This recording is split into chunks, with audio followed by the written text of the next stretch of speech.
तो दोस्तों आज मैं एक्सप्लेन करने वाला हूँ हाल ही में रिलीज हुई एक स्पेनिश हॉरर मूवी को जो कि नेटफ्लिक्स के ऊपर अवेलेबल है। इस मूवी का नाम है गॉड्स क्रूड लाइन जो कि सेम नाम की नोवेल के ऊपर इंस्पायर्ड है जो कि 1979 में आई थी। मूवी काफी बढ़िया है, काफी इंटरेस्टिंग है। मतलब अगर आपको भूत प्रेत से हट के वाकई में कोई मूवी देखनी है जो कि आपको बिल्कुल मतलब थ्रिल कर देगी तो ये मूवी आपके लिए है। उम्मीद करता हूँ कि आपको ये जरूर पसंद आएगी। इस मूवी को काफी सारे अवार्ड्स ऑलरेडी मिल चुके हैं। फिलहाल इस मूवी की IMDb रेटिंग है 7 स्टार्स आउट ऑफ 10 जो कि काफी बढ़िया है। उम्मीद करता हूँ कि आपको जरूर मजा आएगा। तो चलिए अब बिना किसी देरी के चलते हैं सीधा वीडियो की तरफ।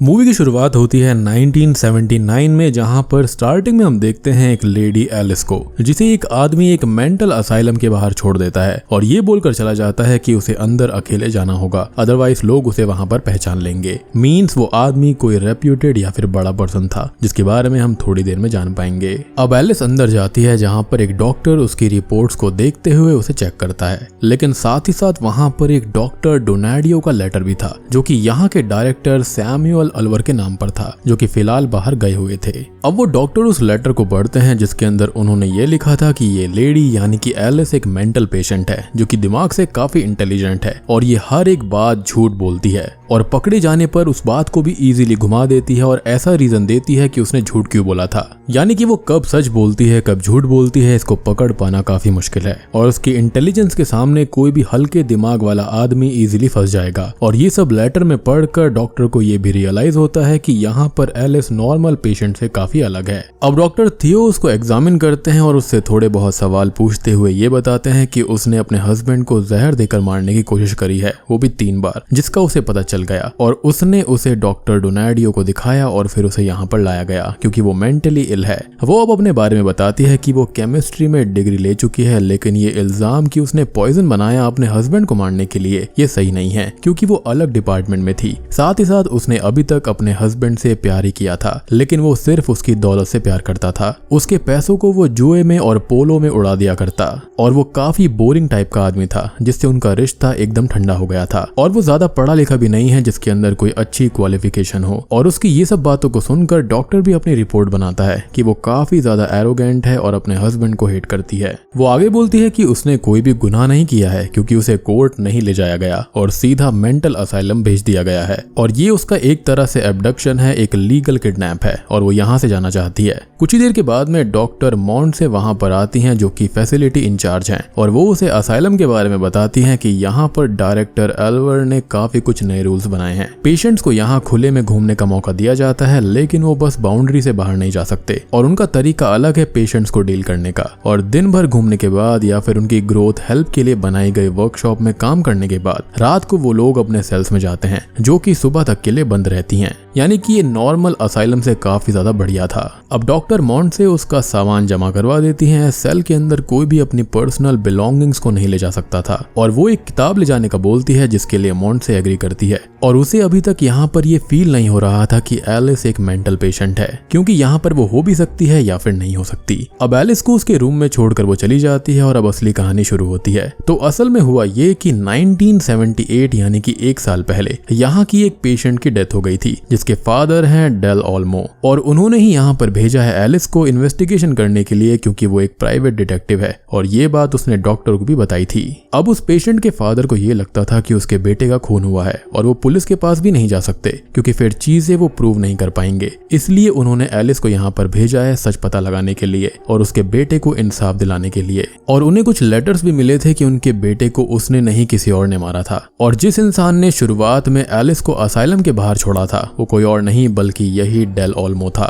खैर अब हमको वो खूनी वाली रात के कुछ सीन्स दिखाए जाते हैं जो कि इस पूरी मूवी के बीच बीच में आते रहेंगे और अंत में सारी कहानी जुड़कर एक तरह से बिल्कुल साफ हो जाएगी। तो उस रात सभी जगह पर असाइलम के अंदर भगदड़ मची हुई थी और एक वर्कशॉप के अंदर आग लग गई थी और पता नहीं कैसे सभी पेशेंट्स अपने सेल से बाहर आ गए थे। डॉक्टर एल्वर डॉक्टर थियो से बोलते हैं कि वो सबसे पहले बाउंड्री को क्लियर करे, सभी पेशेंट्स को मेन डोर तक जाने से रोके। तभी एक वार्ड बॉय उनके पास आता है और उन्हें अंदर अंदर लेकर जाता है जहाँ पर एक खून हो गया था और उसी की इन्वेस्टिगेशन करने एलिस यहाँ पर आई थी। अब कहानी फिर से प्रेजेंट टाइम में आती है और सुबह एलिस की नींद खुलती है और वो ब्रेकफास्ट लेने जाती है जहाँ पर उसकी मुलाकात होती है इग्नोफियो नाम के एक पेशेंट से, जिसे यहाँ पर काफी कुछ आजादी मिली हुई थी क्योंकि वो मेंटली काफी हेल्दी होता है। अब वो दोनों बात करने ही लगते हैं कि तभी एक ड्वार्फ आकर एलिस के कपड़ों के अंदर झांकने लगता है, जिसको इग्नोफियो वहां से भगाता है और वो ड्वार्फ एक बड़े से आदमी जिसको सब एलिफेंट मैन कहते थे उसके पास चला जाता है, जो कि उसका दोस्त है और उसको किसी भी कंडीशन में प्रोटेक्ट करता है। खैर कुछ ही देर के बाद में एलिस और इग्नोफियो बाहर गार्डन में जाते हैं जहां पर उनको 3 लोग दिखाई देते हैं, एक ट्विन और एक लड़की, जिनके बारे में इग्नोफियो ये बताता है कि वो दोनों ट्विन ब्रदर्स हैं, जिसके अंदर है रोम्यूलस जो कि लोगों को तंग करता है और उनके साथ में जो लड़की है वो उसको अपनी बहन मानता है, जिसके साथ वो हमेशा रहता है उसको प्रोटेक्ट करने के लिए। और अगर कोई उसकी बहन के पास में आए या फिर उससे ये कहे कि उसकी बहन नहीं है तो वो झगड़ा करने लगता है। वहीं पर उसका भाई है रोमस जो कि म्यूट है। अब हम फिर से उसी रात का सीन देखते हैं जहां पर असाइलम के अंदर पुलिस इंस्पेक्टर आते हैं जो कि बॉडी को चेक करते हैं और पूछते हैं कि इस सेल में कौन कौन आ सकता है, जिस पर अलवर ये बताते हैं कि यहाँ पर इस वार्ड में मेल पेशेंट्स आ सकते हैं और फीमेल्स का वार्ड अलग है। इंस्पेक्टर थोड़ा बहुत चेक करके बोलते हैं कि अभी उनकी फॉरेंसिक टीम आ रही है तो वो वहीं पर बॉडी को एग्जामिन करेगी और उनको वहां पर एक ग्लास पीस भी मिलता है जो कि प्रोबेबली मर्डर वेपन हो सकता है। अब प्रेजेंट टाइम में एलिस कुछ लोगों से बात करने की कोशिश करती है उसी के बारे में जिसका खून हुआ था, यानी कि डेल ओल्मो के बेटे डेमियन के बारे में, लेकिन उसको कुछ खास पता नहीं चलता और यहाँ पर वो रोम्यूलस को एलिफेंट मैन से लड़ता हुआ देखती है क्योंकि एलिफेंट मैन उसकी बहन के साथ घूम रहा था और वार्ड बॉयज उनको रोकते हैं। अब कुछ ही देर के बाद में फैसिलिटी हेड मॉन्ट से उसे डॉक्टर सीजर के पास में लेकर जाती है जो कि उससे कुछ सवाल जवाब करके उसके माइंड का टेस्ट करते हैं कि वो कितना एक्टिव है और दिक्कत कहाँ पर है, लेकिन वो हर बात का बिल्कुल सटीक जवाब देती है और जल्दी जल्दी जवाब देती है, जिससे सीजर को और हमें ये पता चलता है कि एलिस एकदम परफेक्ट है और पागल तो कहीं से भी नहीं है। और हम सब तो जानते ही हैं कि यहाँ पर वो खाली एक इन्वेस्टिगेशन करने के लिए आई है। अब हम फिर से उसी रात का सीन देखते हैं जहाँ पर इंस्पेक्टर को पता चलता है कि लॉन्ड्री रूम का ग्लास विंडो किसी ने बाहर से तोड़ा था और वो असाइलम मैप चेक करते हैं तो लॉन्ड्री रूम और उस पेशेंट के सेल के बीच बहुत सारी यूनिट थी, तो हो सकता है कि मारने वाले ने भगदड़ मचाई हो ताकि उसे कोई पहचान ना पाए। अब अलवर इंस्पेक्टर से बोलता है कि अभी यहाँ पर भगदड़ है तो वो बॉडी लेकर जा सकते हैं और कल सब कुछ शांत होने पर पेशेंट से बात कर सकते हैं, जिस पर ऐसा करने से वो मना कर देते हैं और मॉन्ट से बोलती है कि वो उन्हें सबसे कम मेंटली इल पेशेंट की लिस्ट बनाकर देगी, एज कोई भी पूरा पागल इंसान प्लानिंग करके ऐसे जुर्म को अंजाम नहीं दे सकता। अब प्रेजेंट टाइम में एलिस फिर से सीजर से मिलती है, लेकिन इस बार वो उसका ध्यान भटकाने के लिए अपने कपड़ों के ऊपर कॉफी गिराती है और स्टाफ वॉशरूम के अंदर चली जाती है जहां पर वो टॉयलेट को ओवरफ्लो करवा देती है और डॉक्यूमेंट्स रूम के इंचार्ज से ये बोलती है कि वहां कोई दिक्कत है और वो उसको ठीक करवा दे। और यहाँ पर वो डॉक्यूमेंट्स रूम के अंदर से 1978 के डेमियन के खत्म होने के आसपास के महीनों के अंदर उन पेशेंट की लिस्ट निकालती है जिन्हें बाहर जाना उस वक्त अलाउड था और वो इस चीज को इसलिए चेक कर रही थी क्योंकि खूनी ने डेल ओल्मो को लेटर भेजा था कि मैंने उसको नहीं मारा, तुमने मारा है। और इस बात का मतलब ये है कि ये काम डेल ओल्मो के ही किसी पुराने पेशेंट ने किया है क्योंकि वो खुद एक साइकेट्रिस्ट है। खैर अब हम फिर से पास्ट का सीन देखते हैं, यानी कि उसी रात का सीन जहां पर उन 15 सबसे कम मेंटली इल लोगों की लिस्ट बन चुकी थी और एक एक करके इंस्पेक्टर सबसे पूछताछ कर रहे थे, जिसके अंदर एक इग्नोफियो भी था जो कि लाइटर भी रखता था और इसलिए उस पर शक सबसे ज्यादा था कि उसी ने ही वर्कशॉप में आग लगाई होगी, वो भी भगदड़ मचाने के लिए। साथ ही साथ उसके हाथ पर खून भी लगा हुआ था जिस पर वो कहता है कि उसने उस बॉडी को पहले देखा था और वो हेल्प करने गया था लेकिन वो पहले ही खत्म हो गया, यानी कि यहाँ पर डेमियन की बात हो रही थी। अब तक असाइलम के अंदर फॉरेंसिक टीम भी आ जाती है और जूनियर ऑफिसर इंस्पेक्टर को उसके बारे में बताने जाता है कि फॉरेंसिक में जूलिया नाम की लेडी आने वाली थी लेकिन उसकी जगह कोई और आई है, जिस पर वो बोलता है कि इससे कोई फर्क नहीं पड़ता, बस वो जल्दी से बॉडी को एग्जामिन कर ले। वो फॉरेंसिक लेडी जो होती है वो बॉडी को एग्जामिन करने लगती है और ये सेल रोमस के सामने वाली सेल का था और वो उस बॉडी को तब से ही एक टक देखे जा रहा था। अब प्रेजेंट टाइम में असाइलम के अंदर चर्च होता है, वहां पर सभी पेशेंट्स आते हैं और प्रेयर्स के बाद वो सब वहां से जाने लगते हैं और रोम्यूलस एलिस के पास आकर बोलता है कि वो उसे जानता है, लेकिन वो आगे कुछ बोलता उससे पहले ही उसकी नजर अपनी बहन पर जाती है जिसको एलिफेंट मैन कहीं ले जा रहा था और वो गुस्से में उसके पास चला जाता है। खैर अब कुछ ही देर के बाद में एलिस बाहर आती है और इग्नोफियो से मिलती है, जिससे वो पूछती है कि लास्ट ईयर नवंबर में वो बाहर गया था, जिस पर वो कहता है कि उसे उसकी बहन से मिलने की परमिशन मिली थी और इसलिए ही वो बाहर गया था, लेकिन वो ऐसा क्यों पूछ रही है, जिस पर वो उस लेटर को दिखाती है जो कि डेल ओल्मो को मिला था और उसे लग रहा था कि ये शायद उसने ही भेजा था, लेकिन अब वो काफी परेशान हो जाता है और वहां से भागने लगता है, जिसको वो रोकती है। और अब तक बारिश भी होने लगी थी, जिससे वो तड़पने लगता है और उसकी बॉडी पर छाले आ जाते हैं और बाकी के पेशेंट आकर एलिस को बताते हैं कि असल में इग्नोफियो को एक अजीब बीमारी है, यानी कि वो हाइड्रोफोबिक है, जिससे कि वो पानी से दूर ही रहता है। खैर अब कहानी फिर से उसी रात पर आती है जहां पर फॉरेंसिक बोलती है कि वो ऑटोप्सी करना चाहती है, लेकिन इंस्पेक्टर ये बोलते हैं कि ऐसा करने की जरूरत ही क्या है, क्योंकि चीजें अपने आप ही सामने आ जाएंगी। अब उन्हें इग्नोफियो की रिपोर्ट भी मिलती है जिसके अंदर उसकी बीमारी के बारे में बताया गया था। मींस उसने खून नहीं किया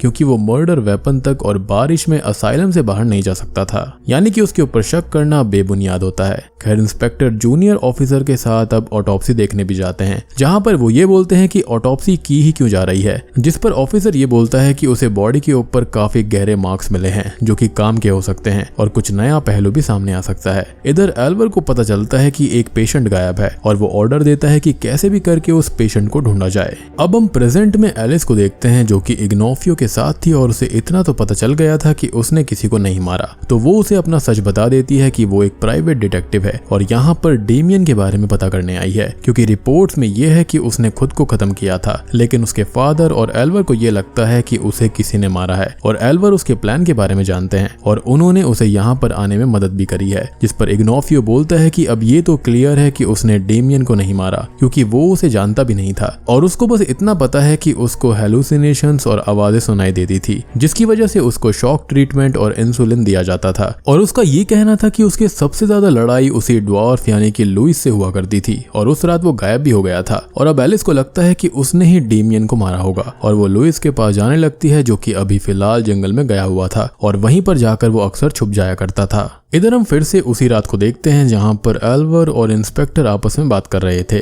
जहां इंस्पेक्टर बोलते हैं कि उन्होंने अभी तक सभी पेशेंट से बात कर ली है, उन्हें नहीं लगता कि ये काम उनमें से किसी का भी है। अब एल्वर उन्हें अपने कैबिन में ले जाते हैं और ये बोलते हैं कि उसका एक सपना है इस हॉस्पिटल को लेकर और उसके अनुसार गॉड जब सबको लिखना सिखा रहे होंगे तब उन्होंने शुरू में ही कुछ टेढ़ी मेढ़ी यानी कि क्रूड लाइन्स बनाई होंगी जो कि यहाँ के पेशेंट्स हैं और गॉड उन्हें ऐसे ही नहीं छोड़ सकते, इसलिए उन्होंने उनकी जिम्मेदारी उसको दी है और उसने यहाँ के पेशेंट्स को ठीक करने के लिए कई सुधार किए हैं, चीजों को बदला है और इस इन्वेस्टिगेशन से उसके काम पर बात आएगी। वो पेशेंट पकड़ा जाएगा और लौटकर भी आएगा और तब तक उसका नाम तो खराब हो ही जाएगा और वो पेशेंट भी कहीं ना कहीं एक क्रूड लाइन जैसा है जिससे उन्हें डर है और इंस्पेक्टर को भी डरना चाहिए। बेसिकली यहाँ पर वो उसको फिलॉसफी झाड़ रहा था, इनडायरेक्टली वो खुद को ही गॉड समझ रहा था कि यहाँ पर ये जो क्रूड लाइन है यानी कि मेंटली इल पेशेंट है उनकी जिम्मेदारी गॉड ने उनको दी है। अब तभी उन्हें एक कॉल आता है और वो बोलते हैं कि वो पेशेंट मिल चुकी है। अब प्रेजेंट टाइम में एलिस लुइस को ढूंढने जंगल जाती है जहां पर उसको रोम्यूलस अपनी बहन के साथ मिलता है और बोलता है कि एलिस उनकी मदर है, मींस वो उसे अपनी माँ समझ रहा है और एलिस भी उसे अपने बेटी की तरह ही कंसोल करती है। अब एलिस लुइस को ढूंढने निकल जाती है और वो उस पर अटैक करता है और उसके सर पर पत्थर मारने लगता है और सीन इसी के साथ में शिफ्ट हो जाता है और अगले सीन में वो हॉस्पिटल में बेड से बंधी हुई थी और सीजर उसे बताता है कि जंगल में एलिस के साथ कुछ हुआ है और लुइस की जान चली गई है, जिससे कि वो बहुत ही शॉक्ड हो जाती है और याद करने की कोशिश करती है जहां पर उसे कुछ भी याद नहीं आ रहा था और हम किसी और को भी उसके पास लुइस पर अटैक करता हुआ देख पाते हैं। अब तक एल्वर भी वापस आ चुका था और वो एलिस से बात करने लगता है जहां पर वो उससे बोलती है कि उसने सब प्लान के अकॉर्डिंग किया है और वो सच पता लगाने के बहुत ही करीब है और यहाँ पर आता है पहला ट्विस्ट जहाँ पर एल्वर उसे एज अ पेशेंट ही ट्रीट कर रहे थे और बोलते हैं कि उसने उससे कभी भी कॉन्टेक्ट ही नहीं किया। और रही बात इंस्ट्रक्शंस की कि यहाँ पर आने के लिए क्या करना होगा, तो वो इंस्ट्रक्शंस क्या थे ये वो बता दे, लेकिन वो बताने से इनकार कर देती है और बोलती है कि अब वो ये नाटक कर रहा है और अब वो यहाँ पर नहीं रुक सकती और उसे यहाँ से जाना है। वो अपने हस्बैंड हीलियोडोरो को कॉल करने की कोशिश करती है और यहाँ से डायरेक्ट कॉल नहीं किया जा सकता था और अब एल्वर वार्ड बॉयज को बुलाकर उसको बेहोशी का इंजेक्शन दे देता है।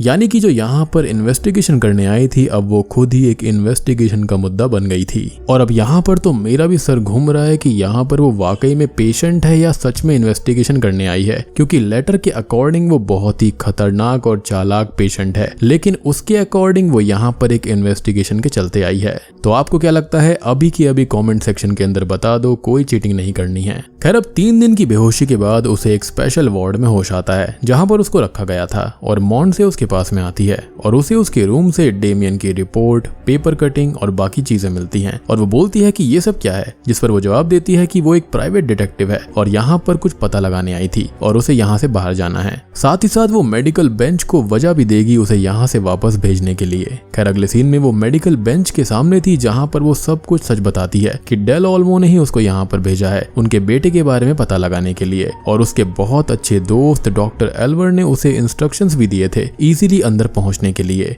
लेकिन यहाँ पर वो साफ ये बोल रहा था कि वो उसको जानता तक नहीं है और डेमियन ने खुद को खत्म किया था, उसे किसी ने भी नहीं मारा था। एलिस आगे बताती है कि उसने थियो को जो टेस्ट दिया था वो भी उसने अपने लिए ही प्रिपेयर किया था जिससे उसे यहाँ पर एडमिट किया जा सके, और उसने गलत दिखाया कि उसके हस्बैंड के साथ उसके रिलेशन खराब हैं, जबकि ऐसा बिल्कुल भी नहीं है। वो लोग बहुत ही खुश हैं और हमेशा से बहुत ही अच्छे से रहते हैं। एक दिन उसे पार्टी में डेल ओल्मो मिले थे और उनके बेटे के बारे में उनको पता चला और उन्होंने उसको ये केस सौंप दिया था ताकि वो सच का पता लगा पाएगी। इनफैक्ट उसने एक लेटर खुद से ही खुद के लिए लिखा और उसके ऊपर डॉक्टर डोनाडियो के साइन लिए, और फिर असाइलम के एडमिशन के लिए उसने सब कुछ पता किया, अपनी तैयारी की, क्या बोलना है, कैसे बिहेव करना है, और फाइनली हेलियोडोरो से भी एडमिशन फॉर्म के ऊपर साइन लिए चुपके से, जिसको ये पता भी नहीं है कि वो कहाँ पर जा रही है, और वो झूठ बोलकर यहाँ पर आ गई है एज उसके हिसाब से वो कुछ दिन में केस सॉल्व करके वापस चली जाती। खैर अब यहाँ पर डॉक्टर एल्वर के अलावा बाकी सभी के सभी डॉक्टर्स उसकी प्लानिंग को सुनकर बहुत ही शॉक्ड थे,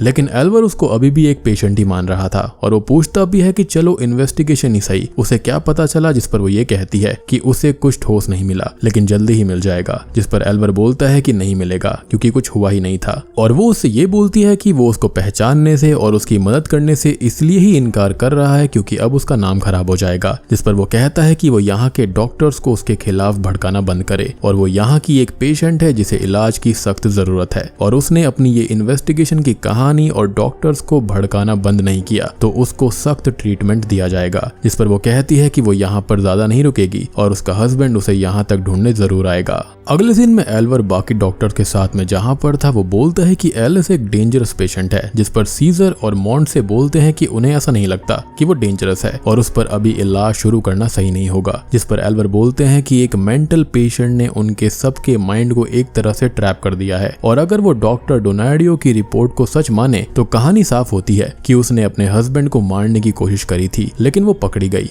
और उसके हस्बैंड का नाम खराब ना हो इसलिए उसे मेंटल हॉस्पिटल भेजने का फैसला कर दिया, वो भी डॉक्टर डोनाडियो से बात करके। जब ये चीज एलिस के सामने आई तो उसने खुद के सच से बचने के लिए कहानी बनाई है कि वो एक पेशेंट थी ही नहीं बल्कि एक डिटेक्टिव है और यहाँ पर एक अपराध के बारे में पता लगाने आई है, और यही उसका एक भ्रम है। उसकी असल बीमारी है सिचुएशन से बचने के लिए कहानियों का बुनना और उनको एक भ्रम मानना। अब डॉक्टर से मिलने के लिए इग्नोफियो उनको बुलाता है और बताता है कि उस दिन एलिस लुइस को ढूंढ रही थी और उसने एलिस पर अटैक करके उसे मोलेस्ट करने की कोशिश करी, लेकिन तब तक वो वहां पर पहुंच गया, जिसको देखकर लुइस भागने लगा और ठोकर खाकर गिर गया, जिससे उसके सर पर गहरी चोट आई और वो उसकी हेल्प करने के लिए जाने लगा, लेकिन उससे पहले ही किसी ने उसको मार दिया और वो उसके लिए मदद लेने जाने लगा, लेकिन उससे पहले ही किसी को उसकी बॉडी मिल गई और वो गलत कंक्लूजन पर पहुंच गए हैं। अब इग्नोफियो अपना बयान देकर वहां से चला जाता है और यहाँ पर एक आदमी भी खड़ा हुआ था जिसे एलिस पुलिस ऑफिसर समझती है और बोलती है कि उसके हस्बैंड को उसके बारे में उसे बताना होगा, जिस पर मॉन्ट से बताती है कि उसने उसके घर पर कॉल किया था लेकिन किसी ने भी कॉल नहीं उठाया, जिस पर एल्वर ये बोलता है कि शायद एलिस ने अपने हस्बैंड को मार ही दिया होगा और अब वो डॉक्टर डोनाडियो को यहाँ पर बुलाने का बोलती है। तो वो अभी बाहर गए हुए थे लेकिन डेल ओल्मो वहां पर आ चुके थे और वो जो आदमी एलिस के सामने खड़ा है वो असल में डेल ओल्मो है, जो कि उससे कभी मिला ही नहीं। इनफैक्ट वो ये कहते हैं कि उसके बेटे डेमियन का केस उसने उसको कभी दिया ही नहीं था और अब एलिस परेशान होने लगती है और एलिस को शॉक ट्रीटमेंट के लिए ले जाया जाता है। अब अगले सीन में वो बेहोशी में थी जहां पर उसे अपनी प्लानिंग नकली डेल ओल्मो से मिलना सब कुछ याद आ रहा था और वो नकली डेल ओल्मो से पूछती है कि वो असल में कौन है, जिस पर वो कहते हैं कि ये तो एलिस का फैसला होगा कि वो क्या मानना चाहती है। खैर अगले सीन में जब उसको होश आता है तो उससे मिलने इग्नोफियो और रोम्युलस आए हुए थे और ऐसा इसलिए क्योंकि वो लोग उसकी वाकई में केयर करते थे। खैर अब अगले सीन में वो मॉन्ट से और सीजर के साथ में थी और वो बोलती है कि वो एक साजिश में फंसी हुई है। उसके हस्बैंड ने उसे पागल दिखाकर यहाँ तक भेजा और मदद ली है नकली डेल ओल्मो की। उसके हस्बैंड ने डेल ओल्मो की फोटो बदली और वो दोनों जानते थे कि वो असाइलम में आएगी और वो यहाँ पर आई एक नकली केस की इन्वेस्टिगेशन करने के लिए जिससे कि वो पागल दिखेगी और यहाँ पर उन दोनों की हेल्प करी होगी एल्वर ने, जिसको बदले में बहुत सारे पैसे मिले होंगे और अब यहाँ पर उन दोनों को भी ऐसा ही लग रहा था। साथ ही साथ वो आगे ये भी बोलती है कि अब उसका सारा पैसा यानी कि उसका पूरा मालिक उसका हस्बैंड हो चुका है और वो बैंक जाकर पता करना चाहती है कि उसने पैसे कहां पर यूज किए और बैंक की ट्रांजैक्शन से होगा ये कि सारा सच सामने आ जाएगा। लेकिन ये पॉसिबल नहीं था और सीजर बैंक जाने की बात करता है, यानी कि वो उसकी जगह पर बैंक जाने के लिए तैयार था। अब मॉन्ट से एल्वर का कैबिन चेक करती है जहां पर उसे हीलियोडोरो का एक चेक मिलता है जो कि 2 मिलियन का था, जिसके बारे में वो एल्वर से पूछती है और वो कहता है कि ये उसने असाइलम को डोनेट किया है। हालांकि अब तक मॉन्टसे के मन में उसके खिलाफ शक आ गया था और एल्वर उसको फायर भी कर देता है। अब कुछ देर के बाद में सीजर पहले घर जाता है तो वहां पर हीलियोडोरो वहां था ही नहीं और वो बैंक के ट्रांजैक्शंस भी देखता है जो कि कुछ टाइम पहले हुए थे और अब वो पुलिस स्टेशन जाता है उसके खिलाफ एलिस के बिहाफ पर रिपोर्ट करने के लिए। हालांकि अभी इंस्पेक्टर उसकी बात पर ध्यान नहीं देते। इधर एलिस असाइलम से गायब हो जाती है और अब वो भागने की कोशिश में लग जाती है और अब ये सीन्स एक बहुत बड़ा टर्न लेंगे और एक बहुत ही बड़ा ट्विस्ट हमारे सामने आएगा। यानी कि जो सीन्स हमने 1 साल पहले के एज अ फ्लैशबैक देखे थे, असल में वो फ्लैशबैक थे ही नहीं, वो तो आज के सीन है। मतलब कि लास्ट सीन में आगे के दिन में होने वाले सीन थे, यानी कि वो सारी चीजें अब आने वाली हैं, वो कभी भी हुई ही नहीं थी। और आपको एक चीज याद होगी कि इन पास्ट के सीन्स में एक बात थी कि वो पेशेंट मिल गई है, तो वो कोई और नहीं बल्कि एलिस थी। यानी कि ये सारे के सारे सीन पास्ट के नहीं बल्कि प्रेजेंट में थे। तो अब एलिस भागने की कोशिश करती है और सबसे पहले टॉय वर्कशॉप में छुप जाती है। अब शाम होने पर वो वर्कशॉप के अंदर आग लगा देती है और ये वही आग है जो कि 1 साल पहले के फ्लैशबैक में थे, लेकिन वो फ्लैशबैक नहीं बल्कि प्रेजेंट टाइम के ही थे। या फिर ये कहें कि हमको फ्यूचर के सीन एज अ पास्ट में दिखाए गए ताकि हम कंफ्यूज हो जाएं। अब यहाँ पर आग लग जाती है और इग्नोफियो की हेल्प से सभी सेल्स को वो खोल देती है ताकि वहां से वो भाग पाए और लॉन्ड्री रूम में जाती है विंडो ग्लास को तोड़कर। लेकिन यहाँ पर उसे एलिफेंट मैन मिलता है और वो उससे डरकर भाग जाती है और ये विंडो ग्लास टूटने वाला सीन भी हमने पहले ही देख रखा है। खैर अब हम वार्ड के अंदर भगदड़ देखते हैं और रोमस यहाँ पर डर रहा था जिसको रोम्यूलस संभालता है और कुछ देर के बाद में वार्ड में एक खून होता है और आगे की इन्वेस्टिगेशन हमें दिखाई जाती है जो कि हमने ऑलरेडी देख रखी है। यानी कि यहाँ पर जो पहले के सीन वगैरह थे ना, वो सारी की सारी इन्वेस्टिगेशन प्रेजेंट टाइम की थी और वो सारी की सारी चीजें एलिस अपने माइंड के अंदर ही सोच रही थी, देख रही थी। यानी कि यहाँ पर हम अब तक एलिस का पॉइंट ऑफ व्यू देख रहे थे। तो वो पहले तो बाहर जाती है लेकिन बाहर उसको फॉरेंसिक वाली जूलिया मिलती है और वो उसी को बेहोश करके उसके कपड़े पहनकर वापस अंदर जाती है। और एल्वर ने ये बोला था कि पेशेंट मिल गई है, तो वो असल में एलिस को ही ढूंढ रहे थे क्योंकि कहानी तो प्रेजेंट की ही थी, लेकिन मिली उनको असल में बेहोश हुई फॉरेंसिक जूलिया थी। खैर अब वो सब जाते हैं एलिस के पास जिसने जूलिया का भेष बना लिया था, यानी कि वो उसके कपड़ों में थी और वो बॉडी को एग्जामिन कर रही थी और यहाँ पर खून असल में हुआ था रोम्यूलस का और वो एकदम सटीक लाइक अ प्रोफेशनल सब कुछ चेक करके केस सॉल्व करके एक्सप्लेन करती है कि उस दिन जब लुइस उस पर अटैक कर रहा था तब उसको बचाने के लिए ये लड़का उसके पास आया था और उसने ही उसे मारा था, वो भी एलिस को बचाने के लिए। लेकिन लुइस का एक लौता खास दोस्त है एलिफेंट मैन और उसने उस दिन ये देख लिया था और आज उसने ही बदला लेने के लिए इसको जान से मार दिया और पुलिस को उसके हाथों पर ग्लास के कट के निशान मिल जाएंगे और पुलिस को वो मिल भी जाते हैं और अब एलिफेंट मैन यहाँ अरेस्ट हो जाता है। इंस्पेक्टर यहाँ पर काफी इम्प्रेस्ड हो जाता है एलिस से और उन्हें भी लगने लगता है कि वो बहुत स्मार्ट है और पागल तो किसी एंगल से भी नहीं है। साथ ही साथ उन्होंने चेक करवाया था सीजर की रिपोर्ट पर, तो एलिस के बैंक अकाउंट सच में खाली कर दिए गए थे और उसका हस्बैंड किसी दूसरे शहर जा चुका था। अब मॉन्स्टे एल्वर के पास में आती है और उससे ये कहती है कि कल मीटिंग है एलिस को डिस्चार्ज करने के लिए और एल्वर को भी निकालने की तैयारी वो लोग कर चुके हैं क्योंकि इस पूरे केस के अंदर वो गलत है। अब एलिस रोमस के पास में जाती है और उससे बात करके उसको कंसोल करती है क्योंकि ये असल में रोम्यूलस था और उस रात वो अपनी बहन को लेने चला गया था और एलिफेंट मैन ने रोमस को रोम्यूलस समझकर खत्म कर दिया। यानी कि यहाँ पर रोम्यूलस जिंदा था और रोमस मारा गया था। अब अगले सीन में एल्वर और बाकी डॉक्टर्स एलिस का ट्रायल करते हैं और जैसा हम पूरी मूवी में देखते आ रहे हैं कि वो एकदम परफेक्ट है, लेकिन एल्वर अपनी बात पर अड़ा रहता है और सभी डॉक्टर्स के हाँ कहने पर उसे रिलीज किया जाएगा तो वो अपनी चेयर छोड़कर खुद ही रिजाइन कर देता है और फैसला सभी डॉक्टर्स के ऊपर छोड़ देता है और सब लोग जो उन्होंने अभी तक देखा ऑब्जर्व किया उसके आधार पर एलिस को रिलीज करने के लिए एग्री किया जाता है, जिससे कि एल्वर को काफी निराशा होती है। लेकिन वो वहां से जाने से पहले डॉक्टर डोनाडियो को वहां पर बुला चुका था और डॉक्टर एलिस के सामने आते हैं जो कि कोई और नहीं बल्कि वही आदमी है जिसको वो डेल ऑल्मो समझ रही थी और वही उसको स्टार्टिंग में यहाँ पर छोड़कर गए थे और असल में वही उसके प्राइमरी डॉक्टर थे और वो एक ही बात ये बोलते हैं कि एलिस अब तुमने क्या कर दिया और उन्हें देखकर एलिस परेशान हो जाती है और उसके एक्सप्रेशंस चेंज हो जाते हैं। यानी कि यहाँ पर वो वाकई में कोई डिटेक्टिव नहीं बल्कि एक मेंटल पेशेंट थी, लेकिन बहुत ही चालाक। और बूम, इसी के साथ में ये मूवी यहीं पर खत्म हो जाती है। तो दोस्तों ये थी the gods crooked line movie की कहानी। उम्मीद करता हूँ कि आपको ये पसंद आई होगी। और हाँ, आप 1 साल पहले की कहानी को सुनकर कंफ्यूज मत होना कि फ्लैशबैक क्या था। वो बेसिकली यहाँ पर पूरी की पूरी एलिस के माइंड की प्लानिंग थी कि वो कैसे कैसे चीजें करने वाली है, और चीजें बिल्कुल वैसे ही हो रही थी। यानी कि आखिरी साल जो पेशेंट के साथ में हुआ वो सच था, लेकिन जो कहानी थी वो बिल्कुल नकली थी। और उसी कहानी का सहारा लेते हुए यहाँ पर एलिस ने खुद को आजाद करवा लिया। असल में ये जो मूवी है ना, वो 1979 में आई सेम नाम की नोवेल से इंस्पायर्ड होकर बनाई गई है। उसमें भी सेम ऐसा ही होता है कि एक औरत जो होती है वो एक साइकेट्रिक वार्ड के अंदर आती है एक इन्वेस्टिगेशन को लेकर, लेकिन असल में वो खुद एक पेशेंट होती है और उसको उसके डॉक्टर ही वहां पर लेकर आए थे। यानी कि यहाँ पर डेल ओल्मो या फिर ये कहें कि डॉक्टर डोनाडियो, उनका जो इलाज करने का तरीका था ना, यानी कि लोगों को आजादी देने का, पेशेंट्स को आजादी देने का, वो बहुत ही ज्यादा उन पर भारी पड़ गया था। और ऐसा क्यों है इसके बारे में मैं अभी आपको बताता हूँ। अब देखो, ये जो पूरी की पूरी मूवी है ना, वो यहाँ पर एलिस के पॉइंट ऑफ व्यू से है। यानी कि यहाँ पर जो 1 साल पहले घटा था वो यहाँ पर सब कुछ हुआ और उसके बारे में वो यहाँ पर पता लगा रही थी।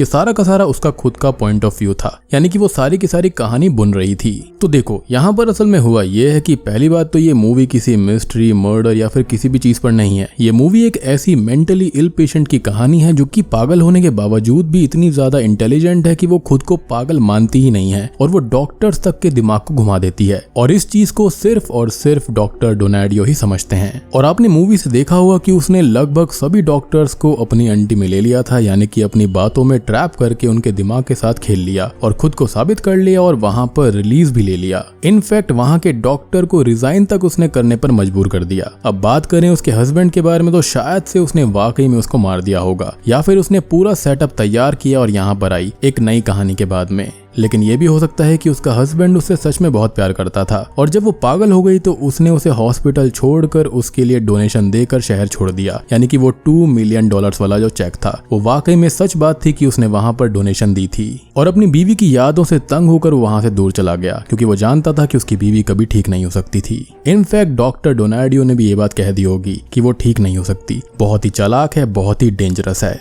क्योंकि वो अपनी कहानी बनाकर अपने दिमाग में ही जाल बुन सकती है, जो कि बहुत ही भयानक है। अब देखो, बात करें यहाँ पर 1 साल पहले के केस के बारे में, क्योंकि ऑब्वियस ही बात है कि आपके दिमाग में होगा कि वो केस क्या था। तो देखो, वहां पर वो केस हुआ था, किसी की जान जरूर गई थी और पेशेंट ने खुद को ही मार लिया था, और एलिस ने उसकी रिपोर्ट टीवी पर देखी होगी और उसके चलते एक नई कहानी बना ली होगी, क्योंकि हम जानते हैं कि पागलपन में वो कहानियां ही बुनती थी। और यहाँ पर एल्वर की बात बिल्कुल सच थी कि वो वहम में जी रही है और ये मर्डर इन्वेस्टिगेशन सब कुछ वहम था, और उसने ही खुद अपनी कहानी के नए कैरेक्टर्स तैयार किए थे जिसको वो मिल रही थी, और जिनसे वो नहीं मिली उसने सिर्फ उनका नाम इस्तेमाल किया, जैसे कि डेल ओल्मो। इनफैक्ट यहाँ पर वो एल्वर को भी नहीं पहचानती थी, वो सिर्फ और सिर्फ डॉक्टर डोनाडियो से ही मिली थी, और बाकी के सारे कैरेक्टर्स यानी कि जितनी भी कहानी के कैरेक्टर थे उसने सबको यहीं से चुना था। लेकिन अब यहाँ पर कुछ भी किया नहीं जा सकता, क्योंकि डॉक्टर्स ने उसको ऑफिशियल रिलीज दे दिया है कि उसका माइंड बिल्कुल परफेक्ट है। पुलिस भी उसके फेवर में है कि हाँ, वो मेंटली इल नहीं हो सकती।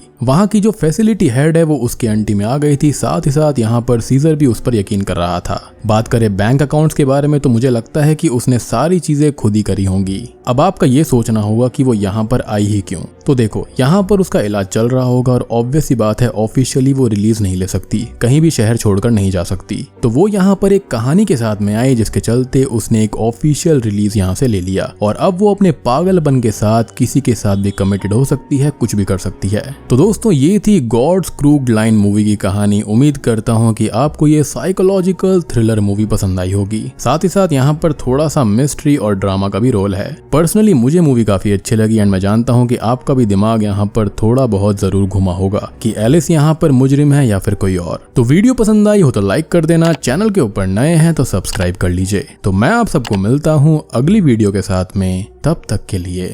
स्टे